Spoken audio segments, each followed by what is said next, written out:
Pamugi channel Getih Sunda kumaha daramang dina siang ieu. Pamugi bae sehat jasmani ugi sehat rohani. Aya dina panangtayungan Allah Subhanahu wa taala. Amin. Eta pisan dipihar isim kuring siang karayan. Tang-tang landung kong berahmana nyangakeun carita Sunda dina judul Mustika Arca Emas bagian ke-18 kang siang ieu. Dina bagian ke-18 dinten Sabtu siang nu parantos kalangkung urang nyarioskeun mangku hajat nyatana basadar teh nikahkeun putina Nyi Ermika jadi bari dihibur ku wayang golek jeung sabangsana pesta ulah ngawinkeun putrana teh kumaha jeung ieu carita mangga urang ngajengkeun carios Mustika Arca Emas bagian ke-18. Ulah loba ting nyaritakeun anu bunga misi pohok kana susah sabab hirup manusia mah teu anger dina hiji kaayaan. Ayeuna caturkeun deui di lembur Sukarena anu kaayaanana beda pisan jeung di Imah Bah Sadar. Sabab lamun di Imah Bah Sadar loba jalma di Sukarena mau ukur tambah lumayan bae. Lamun di Imah Bah Sadar rame pisan di Sukarena mati iseun ngan ukur rame ku sora manuk jeung rame ku sora daun-dauna nu katebak ku angin. Di Imah Mangsa Midna jan teu rame kawas di Imah Bah Sadar ge. Harita dahegar lantaran bilik imah nu carang jeung hideung teh geus dikapur ngarah rada bersih. Gerodog nu reyot geus diomean atuh kuat deui sarta moal paur lamun nincak. Ari nyisuan ti saprak tas di rapalan estu tara liar pisan. Unggal poe teh sok aya we di imah gawena kacai bebersih ditis diluruan ku batu beungeut dikasai ku pucuk jambu batu. Buuk diangir ku papagan randu jeung sadagori ngarah leuwih bersih jeung cahayaan. Atuh kakara geopat poe awak nisuani geus kacidarobahna. Sabjajabana diurus teh oge dibantu di ku pikiran anu senang sabab loba harepan anu ngagumbirakeun. Atuh teu mata kaget lamun bijil cahaya teh teu beda jeung emas nu katuruban ku lukut. Ayeuna dikumbah deui. Mani moronyoy cahayana teh mata kresep jeung mata kabita. Keur mah budak nu berseka najan aya di kampung ge katurug-turug bahana alus pangawakan mulus sampulur hade pamulu. Uguhe moal anu nyangka odalan gunung moal buah bakal nyangka jalma kota. Nu ngarasa reueus jeung resep lain ngan tatangga wungkul najan nu jadi bapana ge kacida ngarasa bungahna. Lantaran nempo anak nu herang mencerang mata kresep maniti sirikna ditatanggi unggal poe. Bakat kunyaah jeung dedeuh lantaran beuki dieu beuki tembong bae cahayana katurug-turug dibungkus ku papakean nu aralus nu rupana surup jeung pakulitan nu hejo carulang.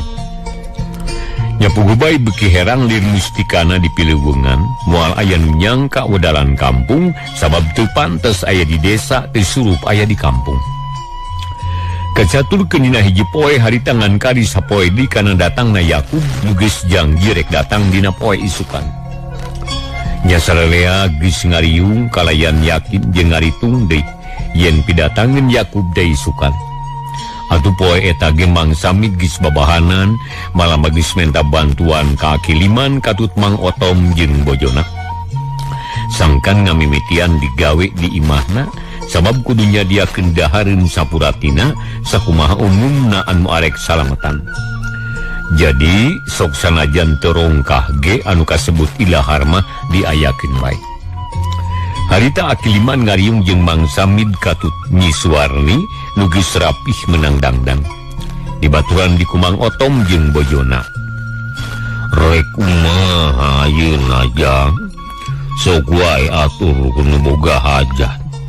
Lantaran aki mangansa kadarek milu ngomong wungkul dari kana gawen berat mah moal bisa aki prak gura badami jeung Otom katut bojona mumpung ngariung narek kumaha kahayang Jang Samid rek naon bae nu dijalankeun ayeuna teh pek gura atur masing puguh ngarah babari. Cek Akiliman ngamimitian nyarita panonna melong ka Mang Samid. Kieu Aki kulantaran urang manajan digede-gede geta tepe jalma leutik sarta teu pantes roroyalan dabatan sakieu. Atuh najan rek hajat salamatan nu kawin ge urang sederhana we ki lantaran bahana heureut sajabana ti kitu nu gedena mah meureun di karang nangka da itu mah jegut jeung sagala loba. Tah kulantaran kitu rencana kuring mah kieu urang nyeun tumpeng we 2 siki mah asal aya syaratna nu pantes jeung nyukupan kana hajat. Da teu pantes ari teu make tumpeng mah atuh sajabana ti kitu nyadiakeun kupat jeung leupeut sarta dengan sangu nu sederhana. Naon nu aya di dieu teu kudu neangan nu eueuh. Atuh hayam geus aya hiji tuh kunci teh ayeuna sakalian pasak keur tumpengeun. Tah sakitu we kin teu kudu loba-loba ngan memang ari jelema mah kudu rada loba. Wayana kumang otom bejaan batur isukan mah ulah liar jauh kitu. Baturan ngariung di dieu urang murak tumpeng babarengan jeung Den Yakub datang tu isukan teh bakal datang ka dieu. Sakitu we tah Mang Samid nerangkeun ka hayangna atuh nu ngabandungan arung ditunggutan tandana ngarti. Satuju urang ulah royal teuing jang. Najan boga duit ge ulah hayang meakeun sakaligus nya. Sabab kudu inget kaharupna. Ayeuna magunakeun saperluna ulah jebrol teuing. Aki mah satuju kitu teh.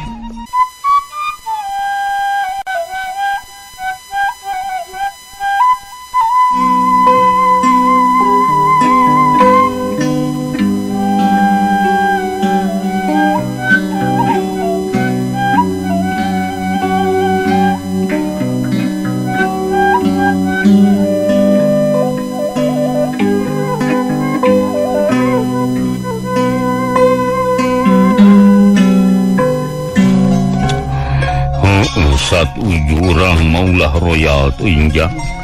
Najan boga duit ge ulah hayang meakeun sakaligus sabab kudu ingat kaharupna. Ayeuna magunakeun saperluna ulah jebrol teuing. Aki mah satuju kanu kitu teh. Sabab hitung-hitung ngadidik jeung marecontokan ngarora ngarah teu abuntah dina ngagunakeun duit. Atuh sajabana ti kitu kudu aya rasa nu bijaksana sing inget ka batur urang anu keur warit lantaran paceklik. Jadi urang teh sing prihatin we ulah jigan ngabibita ulah jigan mapanas. Mun batur ke tunggaranya urang ge kudu ngahargaan. Hilang barang mere atuh ulah matak pika keheuleuan batur. Sabab urang moal bisa hirup sorangan. Komo di kampung mah kudu babarengan hirup teh jak. Cek akiliman bari pepeta manehna satuju pisan kana kahayang Mang Samid da memang kudu kitu jeung babaturan mah ulah hare-hare bae kudu seuli hargaan ulah rasa maneh boga ulah nyaleuhak dahar hareupeun keur lapar bari jeung embung mere. Nu kitu teh tegaan jeung asa kacida teuing. Asana teh teu akur jeung tata cara kahirupan bangsa urang. Teu boga rasa kamanusaan. Tapi muga-muga we ulah hayang kitu kudu nurutan Mang Samid. Kumaha atuh terusna teh Mang? Naon heula nu kudu dipigawe teh teh? Geunai ari ngabejaan tatangga mah da mamari jeung moal lila. Bari kata juga bisa nu kitu mah. Cek Mang Otom bangun giak pisan. Sarta bunga menang tugas teh ari Mang Samid gobat ngajawab nya geura peunci teh hayam namang da geus burit ieu teh mejeun napikeun ngamimitian olah ngan lamun perlu mah ngalah heula kalapa we lantaran geus bebeja kana boga nama malah geus dibayar tadi teh heug atukeun urang ngalah kalapa we heula tinu lebak teh lain Mang anu Aki Samin teh tangkalna. Mang Otom bari nanya deui. Tah bener eta. Ngalae 10 hulu mah da geus bebeja. Nya heug lah. Ayeus Mang Otom harita indit ari bojona ka dapur jeung Nyi Suwarni rek nyadiakeun pasakan ngara isukan ngan kalipra. Naon-naon nu geus dibutuhkeun geus sayagi. Kulantaran teh aya jelema nya kapaksa we panganten teh milu masak di dapur jeung dieu teu beunang dicare keun wae ngarah bisa cenah. Atuh teh nu ngahalangan harita teh malah mabarungaheun bae nu aya. Lantaran boga panganten teh prihatin pisan. Mang Samid jeung Aki Liman ngalobrol di tepas. Ngatur-ngatur pilampaheun isukan ngarah teh gugup dina narima semah. Datang tu moal saurang kudu wae aya pangiringna. Atuh geus tarap ti kitu mah terus bae Mang Samid ge milu gawe. Ari Aki Liman mantuan nyieun kupat jeung leupeut. Kacaturkeun isukna kira-kira jam 7 ge tatangga Mang Samid geus daratang. Papakeanna bersih harita mah. Lantaran sarerea nyaho rek narima panganten lalaki bakal datang poe eta. Nu datang teh henteu loba lantaran sarerea silih hargaan nganyahokeun kanu hirup leutik. Lamun nu datang loba pisan bisi meboga hajat bingungun marabanana. Atuh nu hadir teh nganu kuranu parentingna bae. Utamana mah lalaki nu kasebut sesepuhna di antarana Pak RT jeung tua kampung sarta sesepuh sejena sajabana ti Aki Liman. Hari di tengah imah geus ngampar samak malah matuang nu disayagi ngan tumpeng mah can sadia da can asak masih kene dina seeng. Tapi moal ladi ge asak cenah. Kitu ceuk Nyi Suwarni. Sedengkeun di kamar panganten harita teh geus beres meunang masang kasur diseprean mani bodas ngeplak, bantal disarungan mani bersih, bilik geus dihias ku samping kebak. Malah mani kocrotan ku minyak sengit nyapuguh we matak betah da sarungit ujung bararesih. Nyi Suwarni anu beberes nagengan sakapeung sok dibantuan ku bojona Mang Otom teh. Malah harita Nyi Suwarni geus dangdan mani beuki nyeng celak bae. Da puguh geulisna lain kupulasan, ieu mah geulis teh bawa na ngajadi lenjang bawa ti kudrat. Najan dangdanan basajan ge tetep we moronyoy tembung mamanisna. Mata kabita jeung mata kresep anu nempok. Mang Samid anu jadi bapana mani ngabdi langit ngagurilap jiga gelap. Kalinglap ku anakna nu meunang dangdan mani ginding. Ulah keluar Nyai cicingnya di imah. Dagoan panganten pamoget nu bakal datang. Kenai di dapur madaya biotom nu migawena moal kaboler sugan. Dan sagarupa nangis sayagi adi bapa rek dihareup jeung batur. Mega tamu bisi isu keneh datangna. Ceuk Mang Samid bari pupurilitan naksir pakaianana. Lantaran manehna geus dangdan ku baju nu anyar, malah calanana ge butuh keneh. Bau keneh toko. Mangga Pak, keun wae abdi mah bade di dieu bari nungguan para tamu nu bade sumping. Bari bade ka payun mah mangga we Pak. Jawab Nyi Suwarni bari emok dina samak nu anyar keneh. Keur kitu kurunyung dioto mawa tumpeng nu ngebul keneh di wadahan dina baskom gede terus ditunda di tengah imah. Sindang ngariung jeung dahareun sajena geus ngarasa kumaha umumna anu rek salametan. Atuh geus lengkep ayeuna mangan kadi ngadaguan panganten lalaki bae. Lamun geus datang teh kari ngijabkeun hungkul nu bakal ngadoana mah geus aya Aki Liman. Da puguh ngadoa manehna mah doana sok lekoh nakar kapake ku sarerea ge da ngadoana apik jeung tararusuk. Sagarupa anu geus diperlukeun geus lengkep panganten awewe geus ginding ari biotom geus tarapti harita teh.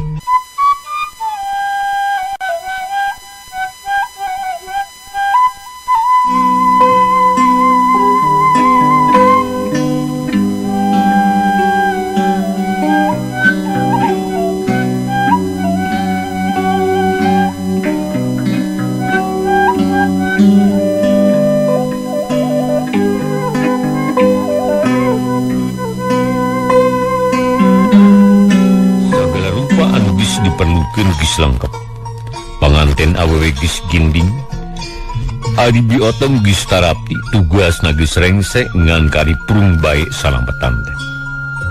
atuh ari geus kitu Mamang Samid ngeloyong ka tepas kasampak teh batur nagis lobaan aya kana 10 urangna. Sawareh mah ngajajar diuk dina golodog. Mega tamu nu rek daratang poe eta. Geuk Mang Samid diuk di nu rada lowong ngajajar jeung akiliman katut Pak RT. Mang Samid, kuring mah rada bingung ieu teh. Nah hare kuaya kumaha datang semah eta. Geus paheut jang ieu tawa acan. Jeung deui naha bener minantu Mamang teh putrana Bah Sadar ti Karangnangka. Ceuk Pak RT bari ngareret ka Mang Samid anu harita keur ngalinting rokok dun kaung. Sumping nama teu kantenan Pak RT. Duka jam sabaraha. Nenging tos yakin bakal dinten ieu. Margi itu saya jang jiti anjeunna. Dupi jenenganna teh Den Yakub. Saras pisan eta teh putra Bah Sadar nu pangbeungharna di lembur Karangnangka. Tah kitu Pak RT. Rupina tos pada terang ka Bah Sadar mah. Komo ari Pak RT mah da selingkah ditu sanes. Ceuk Mang Samid marik nanya. Nya mindeng ka Karangnangka kuring mah Mang Samid. Pada boga dulur di ditu jeung ditu salah. Da Bah Sadar mah geus pada nyaho. Manehna teh jelema pangjeguna di ditu mah. Malah diulang ge moal aya nu mapakan kana kabeungharanana mah. Tapi kuring mah rada salempang ieu teh Mang ieu. Lantaran kamari pasosore kuring teh tas di Karangnangka. Jadi ditu teh mangi beja malah mah nempo sorangan. Yen di pakarangan Imah Bah Sadar teh aya balandongan nu kacida gedena Mang. Pak RT tekebat nyaritana kapegat ku akiliman nanya semu kaget. Nah rek aya naon di Imah Bah Sadar teh jang? Rek ngawinkeun atawa rek karyaan? Kade sing puguh jang bisi urang katipu. Ari ceuk beja maki rek hajat ngawinkeun ki, malah mah hiburanana ge rek ti para seniman anu geus moyang. Sarta lilana 3 poe 3 peuting mimitina teh poe ieu meureun. Dayeuna cenah di rapalanana ge. Ceuk Pak RT bari rutret kanu aya di dinya. Panglilana mah nitip ka Mang Samid. Nu arita keur dicolohok rada kaget. Malah ngalinting daun kaungna ge can angus, can kungsi diseungeut. Pok manehna nanya sumureuwas. Ke Pak RT, kuring bingung ieu teh. Da ngarapalan saha? Apan dirapalanana mah geus basa minggu tukang. Ngan ayeuna rek nyalametkeunana. Ceuk kasarna mah ayeuna hajatna mah ngan rek didudag sarta moal loba jalma nu ka dieu. Tapi nah di ditu beuta rameannya. Bari jeung ngarapalan karak ayeuna. Kumaha eta teh? Asa teu bubu amat ieu. Ih, pancek kuring ge teu kaharti tadi teh Mang. Lantaran ari di lembur Karangnangka ngadenge kitu, ari di lembur urang kieu nah mana itu nu bener. Jeung kumaha nu sabenerna? Ngawinkeun saha Bah Sadar teh? Kuring ge ngarasa bingung ieu teh Mang yeuh. Lantaran asa teu puguh. Matak nanyakeun tadi teh ka Mang Samid. Pak RT kalajigan bingung atuh mani ngahuleng Mang Samid teh.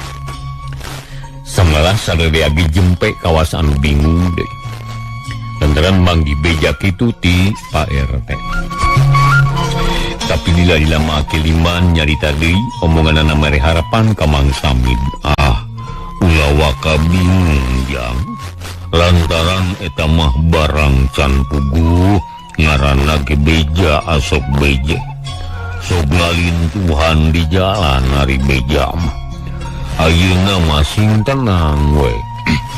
Lantaran isu keneh ieu teh. Can aya jam 11. Nu matak cicing we heula. Urang dagoan ku sararea susuganan panganten pameget teh sumpingna isu keneh. Ulah burang teuing. Datang tu tinituna ge isu keneh. Umaha ari tumpang jeung sajeuna geus sadia atawa acan atos kitu sadia sagarupina ge ieu mah kantong ngantos nu dikarang nangka we upami tos sumping teh mah tangtu prung we hajat teh samalih mah anu kadah ngadoana ge aki we sakantenan cek Mang Samid dada berak deui ngan ari hate mah geus mimiti tagibur lantaran membawa beja teh lain jalma saliwat tapi kasebutna oge RT asa mustahil mun Pak RT rek ngabobodo da meureun karunyaeun ka rahayatna nya syukur atuh hari kitu mah hari geus sadia mah ngarah babari ari geus beres mah meureun daratang nu ti landeuh teh ngan kari prung ngariung bisa terusna balake cerakan murak tumpang anu ngadoana mah aki ge daek da geus pagawean ari kana ngadongna mah jigana pakeneh doana ge cek aki liman estu mata grug-grug kana hate Mang Samid sedengkeun Pak RT teh nyarita deui najan can ngarti ge jempewe teh ngomong deui lantaran bisi ngabarubahkeun ka Mang Samid bisi mata goreng balukarna atuh geus kitu mah derbay ngobrol anu teu puguh ngarah teu kesel ngadagoan datangna semah dicaritakeunana teh nyabit-nyabit kana perkara basadar nyaritakeun sajen bae lolobana mah ngobrolkeun kahirupan mangsa harita anu kacida matak bingungna lantaran tani teu aya cai usaha teu aya kulianeun atawa teu aya pakulian tapi najan kitu ge teu aya nu ara tetep sabar nungguan turuna hujan waktu teh nyererek bae panon poe beki luhur malah buruan bari geus nyongka banas ari nu ngariung geus sing garetek bae harita teu geunah cicing lantaran kesel jeung sing sireumeun utama nama beuteungna geus lapar dati imah teu sasarap heula anggeunana arek ngadahar tumpang di imah Mang Samid tapi dina mangsa harita geus ampir tengah poe hawa geus panas atuh beuki lapar we beuteung teh sedengkeun tumpang mah geus tiis deui ari semah can aya nu datang nya puguh wae sarerea teh mani kageteun malah Mang Samid mah mani geus teu puguh rarasaan hatena henteu tenang jejantungna ratuk bae sarta timbul pikiran goreng nyisuarni jeung diotom aya di imah geus sabaraha kali ngelol keluar terus balik di kajero ari nu didaguanana can datang keneh bae sedengkeun nyisuarni geus teu ngeunah cicing hawa beuki panas mani nyongkap malah nyisuarni geus teu kuat make cindung kapaksa dibuka ari Mang Samid beungeutna mani pias gawena ngararetan bae ka jalan sakapeung tanggah nempo panon poe tapi tetep nu didaguan can jol keneh sedengkeun waktu henteu karasa nyerelekna puguh bae matak teu puguh rarasaan samala sarelea ge ayeuna mah ngarasa jengkel da beuteung pupurlitan wae ari tumpeng can puguh dipurak ari panganten lalakina teu datang mah antukna pok salah saurang nu di dinya ngomong punten Mang Samid kuring arek kacai heula teh sagedeung ieu engke mun semahna geus datang rek ka dieu da imah kuring mah deukeut lamun aya nu ngaliwat teh bakal katempo jung manehna nangtung leos balik dengan daguan jawaban ti Mang Samid anu keur bengong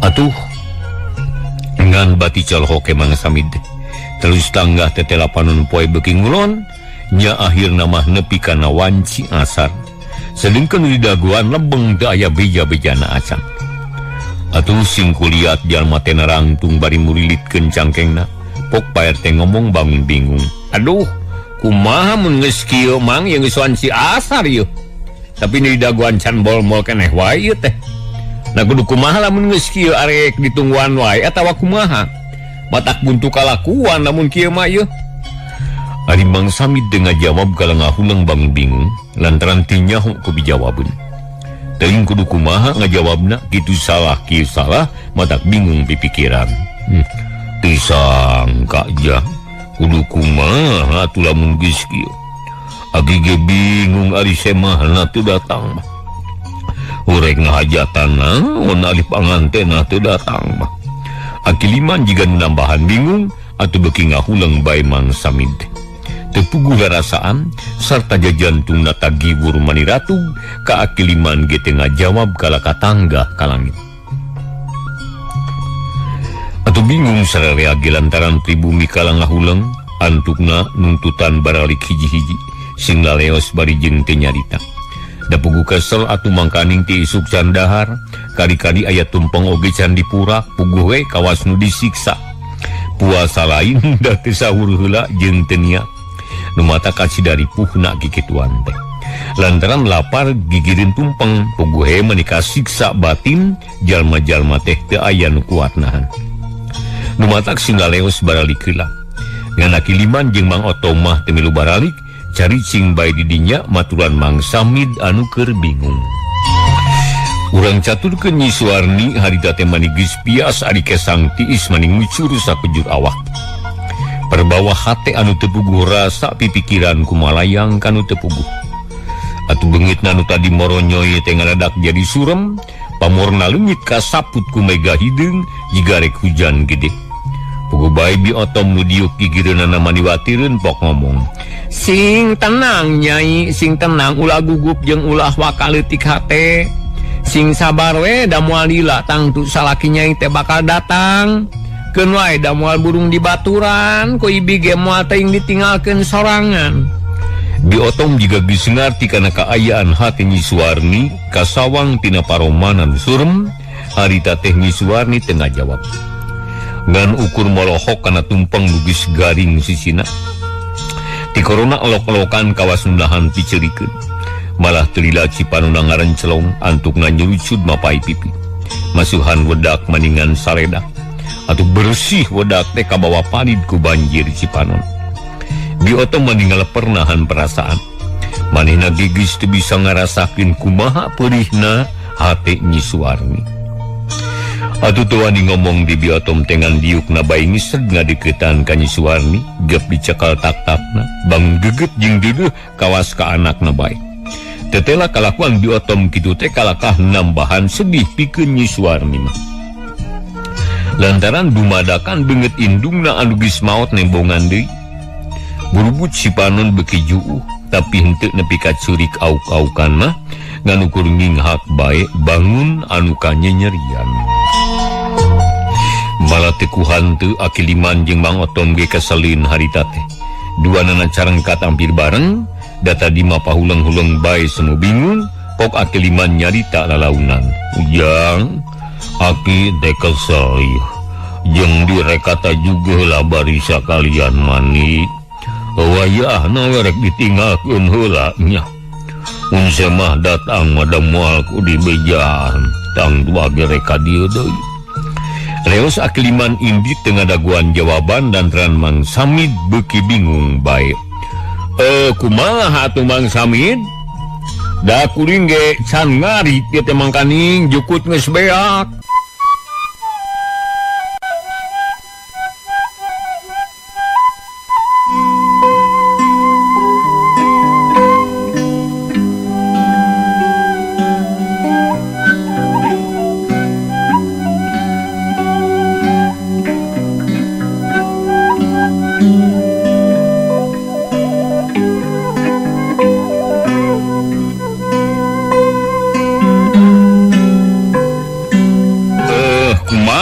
Mang Samid da kuring ge can ngarit ieu teh mangkaning jukut geus beak ayeuna mah wayahna rek ditinggalkeun heula nya mumpung beurang keneh rek ngarit heula. Mang Otom ge terus nangtung panonna molohok ka Mang Samid. Tapi Mang Samid teu ngajawab atuh leos Mang Otom ge balik. Da sabenerna pisan manehna teh boga domba anu kudu diparaban mangkaning can boga jukut. Barang batu lagi baralik karasa pisan sedihna ku Mang Samid teh. Kalayan dikarasa Cipanon Mang Samid nyurulung masuhan pipina. Najana laki jeung geus kolot ge ari kitu-kitu teuing mabet sedih.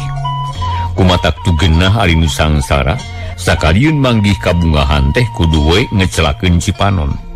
Betne teh semplek mincak semplak tara aya pisan pamendingna kitu salah kieu salah.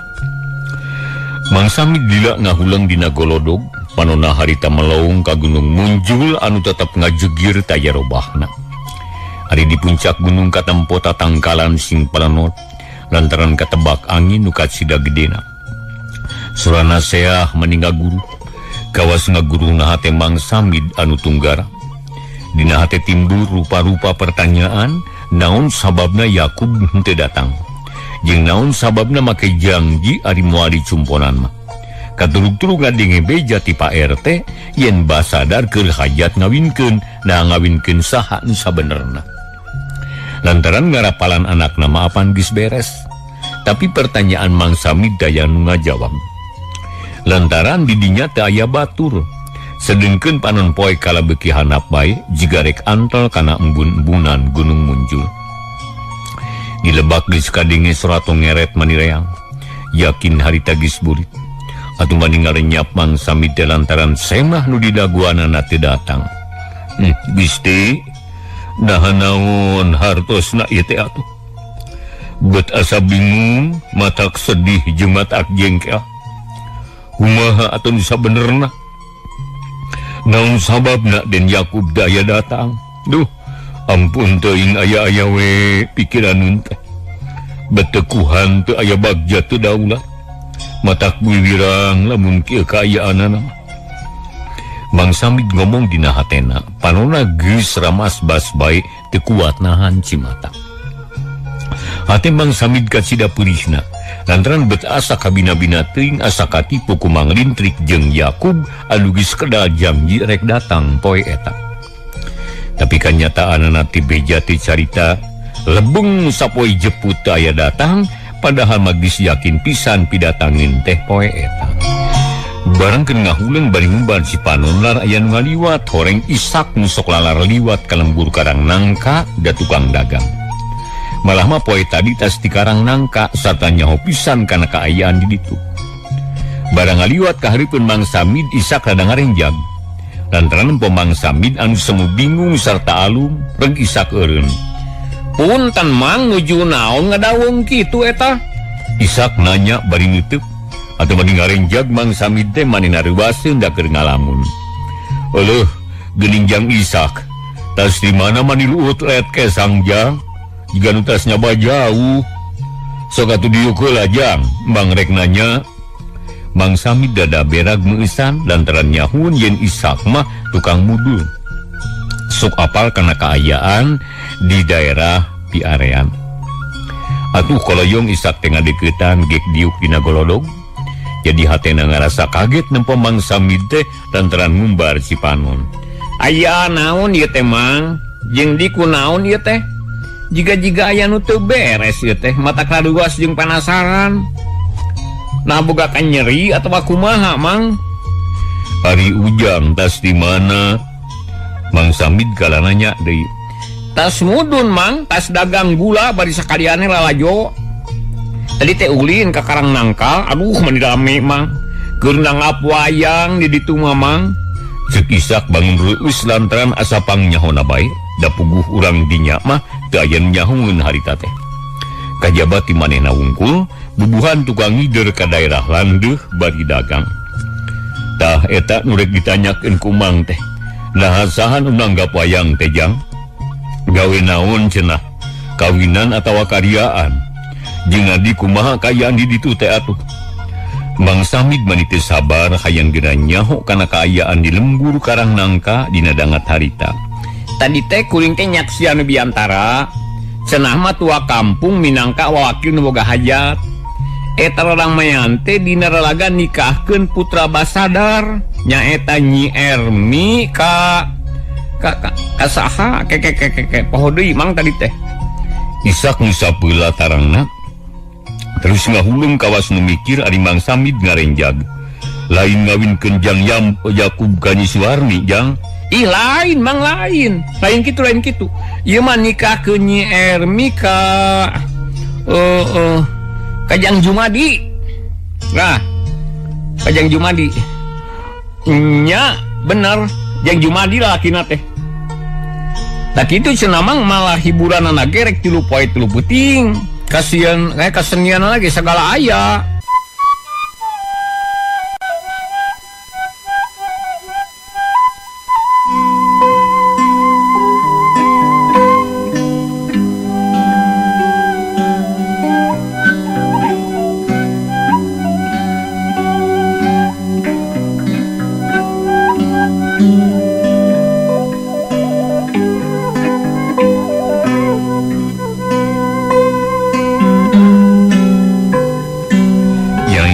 Nyai sing eling anaki. Ieu bapa aya gigireun hidup. Ulah kitu meuli sing sadar, sing sabar, sing tawakal da aya keneh nu nyaa ka Nyai. Sing eling gelis ulah kamalinaan kitu untuk hade. Sing kuat jeung sing ingat kana amanat akiliman. Geus anaking gerah hudang. Ulah kabawa sakaba-kaba buru-buru istighfar gelis. Kitu cenah ceuk Mang Samid bari ngumbar Cipanon. Manehna ge henteu kuat ari kitu-kitu teh mah. Asa kasuat-suat ku anak. Komo ari sasambat ka indungna nu geus eueuh mah sedengkeun Nyi Suwarni barang ngadenge caritaan bapana kitu. Ras inget kana amanat akiliman teh.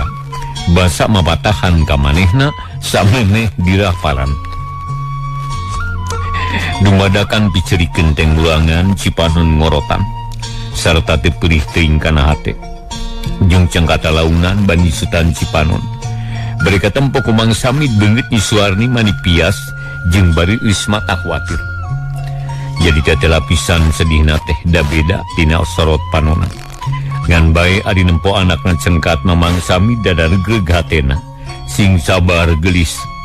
Ulah haral subaha jeung ulah kabawa sakaba-kaba. Sing ingat kana diri sarta sing eling kana Maha Kawasa. Hidup teh sing karunya ka bapa ulah nambahan ka peurih hate bapa. Da bapa ge moal ngantap ka anak nu sedih. Sarta moal tega nempo anak nu nalangsa.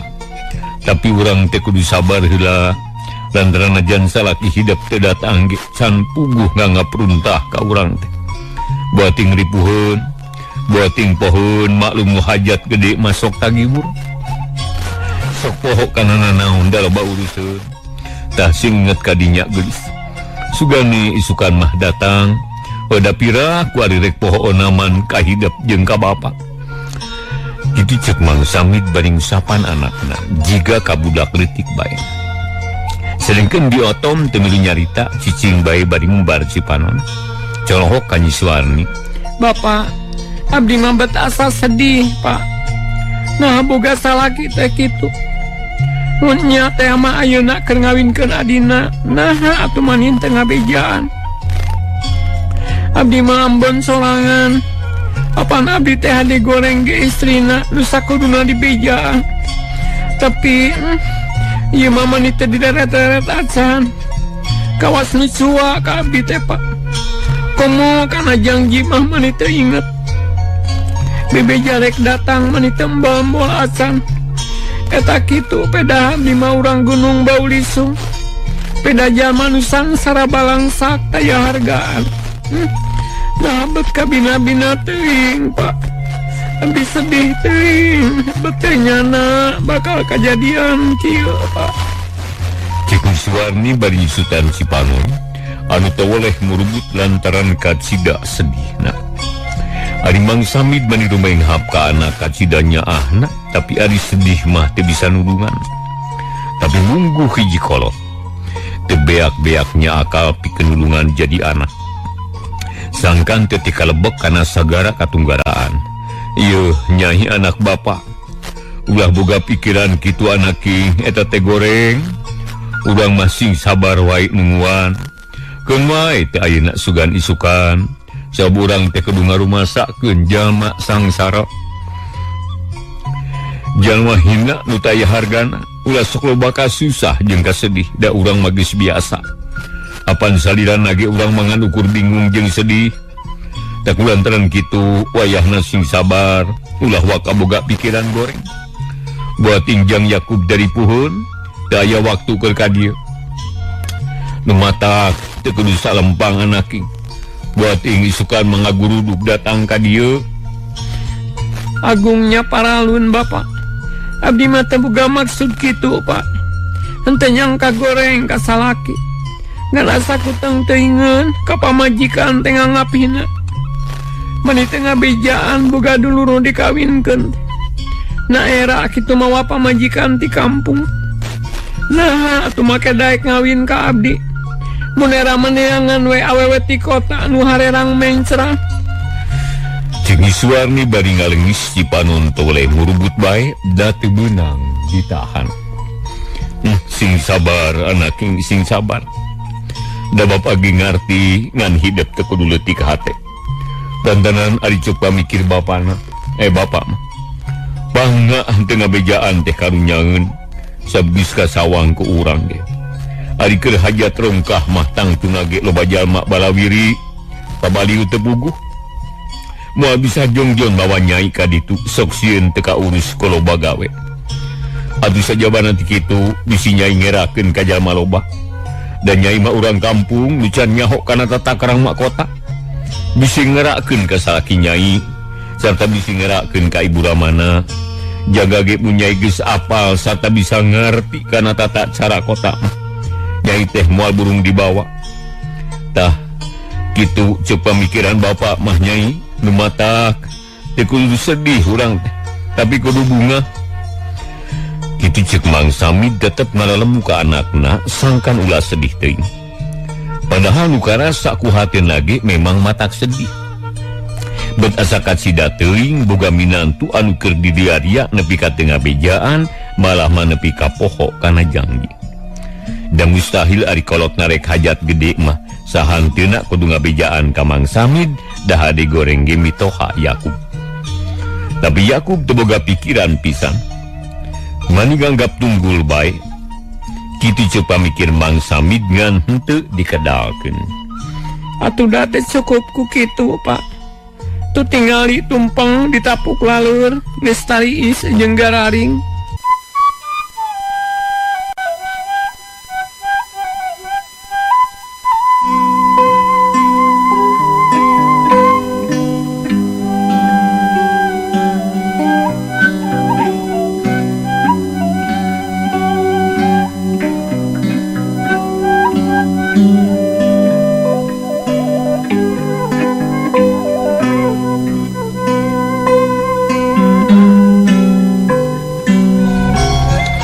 Atuh da teh cukup ku kitu Pak.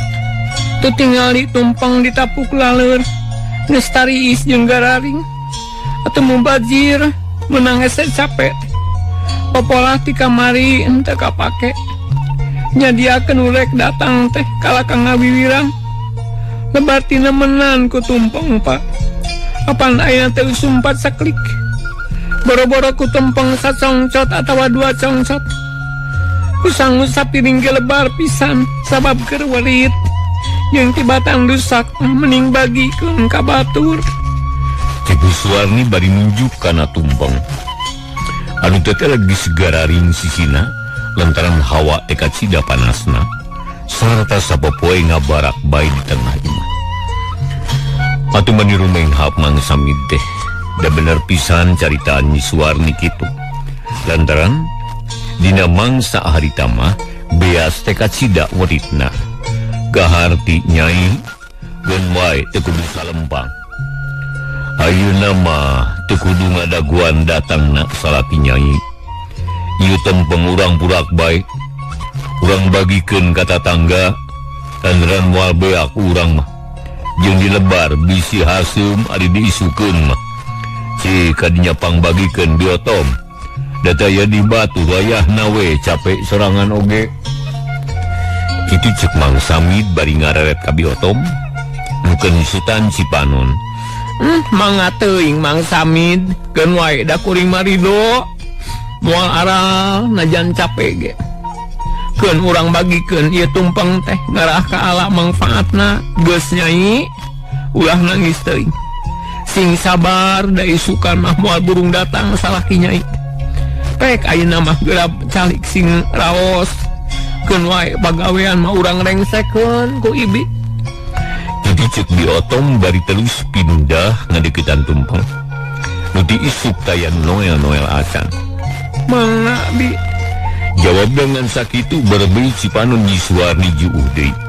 Lantaran hatena beuki ngarakacak bae nempo tumpeng anu can diijabkeun, can didoaan tapi geus rek diguar ku biotom. Tetela goreng milik tumpeng teh bet teu kajadian ngan ukur nepi ka nambru nasibna harita geus diguar ku biotom. Mang Samid teu nyarita deui diuk bae ngajentul nang ke teuur. Panonna moloho ka biotom nu keur ngaguar tumpeng sedengkeun Nyi Suwarni mah hatena teu buguh rasa. Ari warugana aya di dinya ngajentul, ari lelembutanana mah geus ngabersat nyawang kanu keur hajat rongkak. Ku Nyi Suwarni kacipta pisan kumaha ramena nu keur hajat gede. Komoda tadi ngadenge beja ti Isak anu nerangkeun ka aya anu nanggap wayang golek. Nya barang nyawang nepi ka dinya, berubut sipanon beki juuh mani daya saatna. Tanda teuing ramena nu keur hajat. Komo mun hiburanana 3 poe 3 peuting. Jigana teh kacida ramena, komo mun hiburanana 3 poe 3 peuting. Moal aya anu teu suka ari kitu mah. Tapi duh nah ari aing. Ayeuna bet kudu nandangan kieu. Boro-boro milunyak si anu hajat gede, numpang 2 sige ge ente kajadian. Duh ma, mun ma aya keneh. Jika moal kieu-kieu teuing abi teh mah moal sedih teuing meureun. Lantaran bakal aya anu mantuan sedih. Tapi ma ayeuna kuring teu boga indung. Doakeun abdi teh mah ngeurah teu sangsara teuing. Kitu gereunteusna teh Nyi Suwarni bari ngumbarat si Panon. Panon tetep molohok ka Biotom anu keur ngaguar tumpang. Terus diwadahan kana piring ngajajar nu engkena bakal dibagikeun ka tatanggana. Saterusna Biotom indit sorangan bari nanggeui baki anu dieusi ku tumpang dina piring rek dianteurkeun ka tatanggana anu deukeut. Nya akhirna dur kadenge sora bedug magrib, Mang Samid bani ngarenjag asa kagebah lantaran tadi teh keur uleng ngalamun. Malah makala kabeuki karasa kasedihna teh. Komo lamun nempo Biotom anu ngabagikeun tumpeng. Ras inget ka indung Nyi Suwarni nu geus teu aya di kieuna. Geuning geus magrib Nyai. Pek daguan heula sakedeung bapa rek kacai heula. Bisi kaburu poek. Wayahna ulah ngalamun teuing. Ulah kabawa geus sakaba-kaba. Daina mah geus kieu kajadianana. Jeung Mang Samid teh nangtung leos kaluar ti imah teu nunggu jawaban ti anakna. Ari Nyi Suwarni ngan ukur ngareret terus rumbeng hap kawas nu seunggah. Bet beuki ti iseun bae. Di imah teh asa di kuburan bae. Nyi Suwarni cunggelik sorangan daya baturna. Ari Biotom harita keur ngabagikeun tumpeng ka tatanggana. Atuh bani ngarakacak hate Nyi Suwarni. Jeung langtung bani sigarek rubuh deui lantaran awakna leuleus. Lungsek taya tangan pangawasa. Suka kamar sarta teleba pikir teu marirek kana nanaon. Geblug ngebetkeun maneh kana kasur, reup-reup kawas nu hayang bebas tina sagala rupa bang baru hate. Tapi da puguh sedih jeung kapeurih teh aya dina hate. Nya teu bisa kaubaran kitu bae. Tetep bae karasa nyerina, karasa peurihna jigana teh moal tereh-tereh leungit. Akhirna Nyi Suwarni segruk deui ceurik. Teu kuat nahan kasedih, hiji-hijina ubar ngan ku jalan ceurik.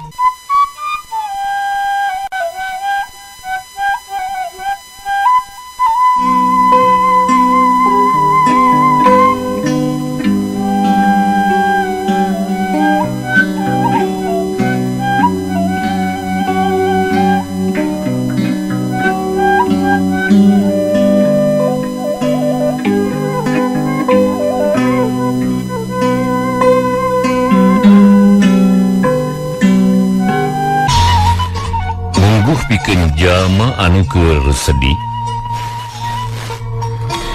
dunya teh bet asaliti ceuk rasaanna mah ngan manehna bae nu sedih ujung tunggara teh lantaran tara inget kanu lain-lain nu ngancik dina ati ngan kasedih nu nyangsang dina rasa ngan kasusah anu ngagantung dina jajantungan ukur kabingung. Moal mikir kana perkara sejen da puguh batina geus kalimpud ku poek hate.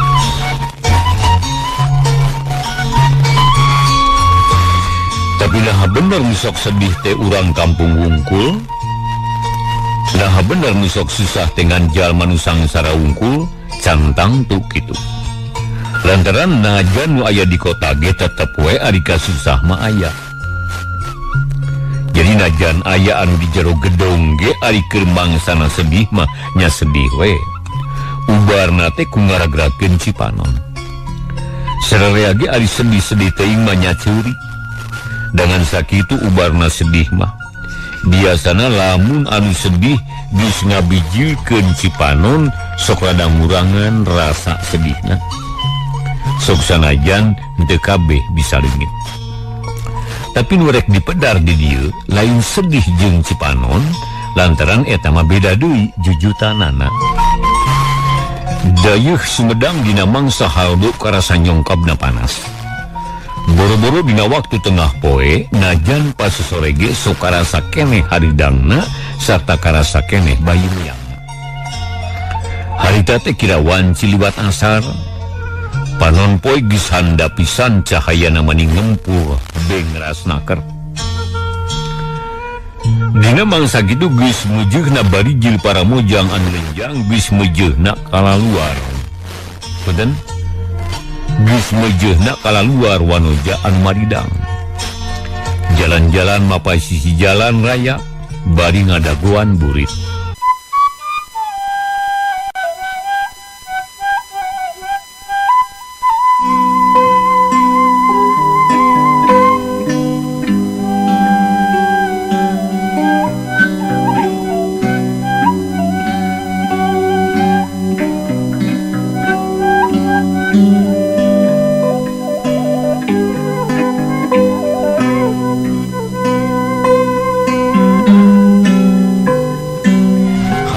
Kirawan ciliwat asar panon poe geus handap pisan cahayana mani ngempur bengras naker. Dina wanci kitu geus meujeunna barijil para mojang anu lenjang geus meujeunna kalaluar wanoja anu maridang sarta jalan-jalan mapai sisi jalan raya bari ngadaguan burit. Atuh teu mata keran lamun di jalan ka Cidaramena komo walbah alun-alun jeung pasar mah nu ulin teh mani pabaliut. Nu ti kaler ka kidul, nu ti kidul ka kaler, kawas anu teu paruguh tujuan.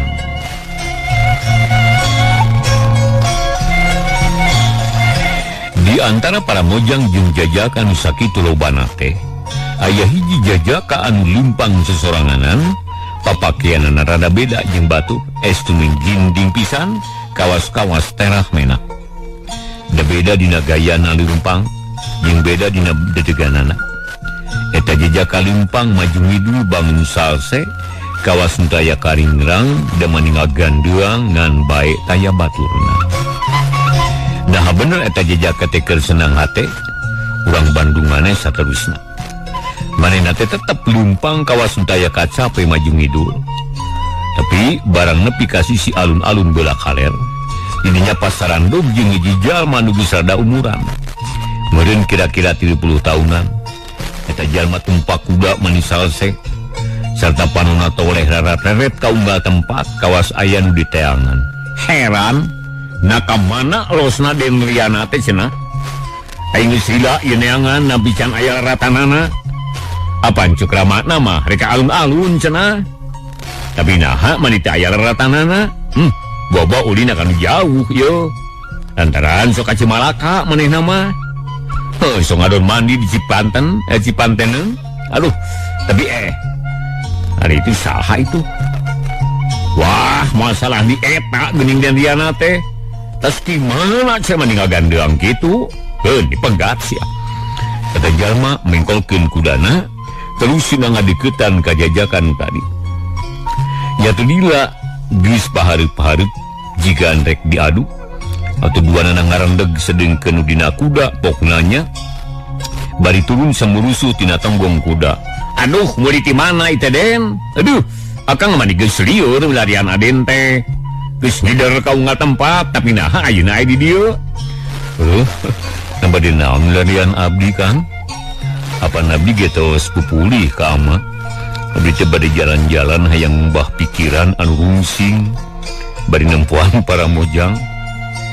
tapi nah kalaka diteangan ku akan rek aya naon deui Kang. Eta jejaka tetelan disebut Den Riana ku jalma anu tumpak kuda. Anu tumpak kuda disebut ku Den Riana teh akang, artina jiga kalanceuk. Tapi lain lanceuk na ieu mah eta mah badegana anu geus dilapisan ulun ku maula karamana Den Riana. Nyata ngaranna teh Kang Apur, anu asalna ti Lembur Ciledre, daerah Buah Dua. Itu ceuk riwayat nama tanah. Ih, aden mah apaan kamari ge tuang rama teh sasauran. Yen dinten ieu teh bade aya tamu ti Dharmaraja, aden. Tapi naha aden kalaka angkat. Tembal Kang Apur kalamarik nanya. Atuh ngahulung Den Riana. Lantaran asa teu inget kana amanat ramana kitu, tapi akhirna pok nyarios deui. Ulah di dieu ngobrolna Kang ah. Jadi tutu ah. Handapkeun tangkal caringin. Ganduang Den Riana lumpang bangun tenang, ngadeukeutan tangkal caringin nu aya di pojok alun-alun. Atuh Kang Apur ge harita teu talangke. Buru-buru harita nuntun kudana nuturkeun ka dununganana. Nya teu lagi duanana geus tarpi terus diuk dina akar caringin. Ari kuda nu tadi ditumpakan ku Kang Apur sinanya tuan di alun-alun katempona matak waas. Kumaha iten salaresna Kang, naya naon nyusulan ka abdi, asal luas jeung teu puguh rasa iteh, demeni asa teu tenang hirup teh. Kakara ulin sakitu ge mani geus disusul-susul, na teu meunang bebas abdi teh Kang. Na ulah senang kitu abdi teh. Den Riana ngamitian di muka obrolan, tapi ari socana mamelong kana kuda anu keur nyatuan, bangun tenang. Kieu aden ieu teh. Tadi teh basa aden angkatnya ka bumi anu sumping nu teh sanes kajabi ti juragan wadana ti Dharmaraja. Samarih mah ye sadayana ge sumping disarangan ku garwana ka diputrana nu geulis teh. Wah geulis teh kumaha ieu teh ah. Tong nyaritakeun ulian mang da teh aya gunana. Carioskeun we kapentinganana anu nya disaurkeun ku ama. Cek Den Riana bangun gemes, kituna bari ngareret ka Kang Apur. Aden mah ye geus mimiti bijil kituna teh. Sawios atuh Den da moal duraka nyarioskeun nu geulis mah. Nah awon ari enden suheti teh. Apan sakitu mencrangna eta teh aden. Batak duraka tah disebut awon teh. Ih kala nyarioskeun nu kitu.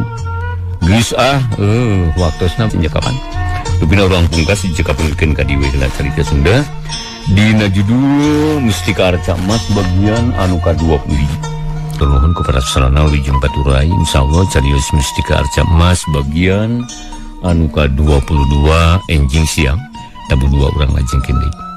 Atur nuhun kepada sarana wilujeng baturai. Wassalamualaikum warahmatullahi wabarakatuh.